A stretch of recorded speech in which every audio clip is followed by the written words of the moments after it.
tekan link, bagi diskaun apa? Sebab group ni free je. It's for fun. It's for my fans. I punya live.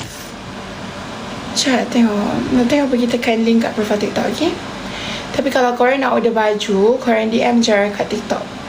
Contoh lah, kalau korang tekan, korang tiba-tiba dia tulis expired, korang tulis je balik link tu. Lepas tu korang paste dekat Google ataupun Safari, okay?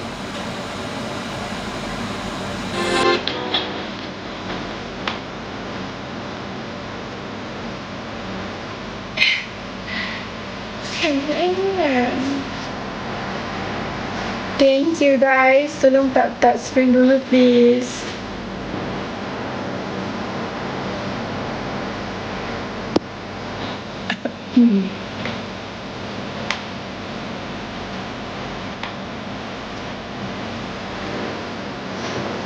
Thank you.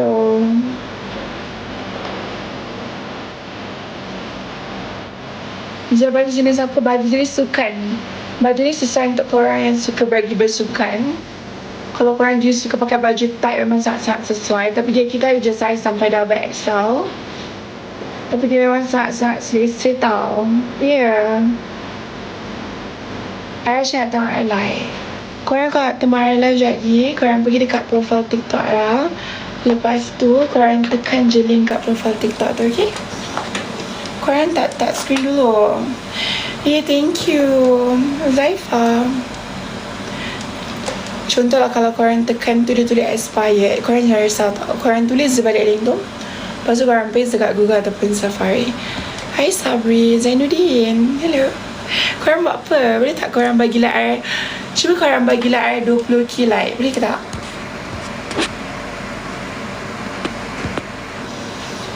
$20k like boleh ke? Boleh ke? I nak teringin nak dapat 20k like.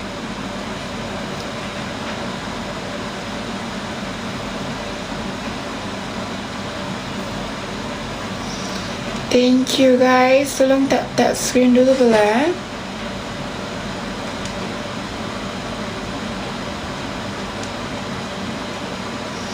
Cakap iya ke? Thank you.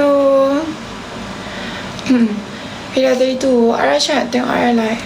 Korang kan kalau nak teman Ara live sekejap lagi, korang pergi je dekat profile TikTok Ara tu. Lepas tu korang tekan je link kat profile TikTok tu.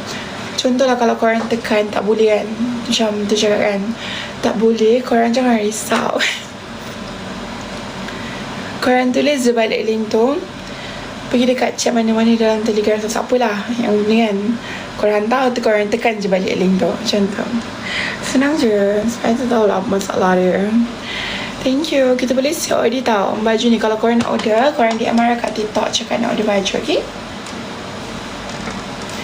Thank you.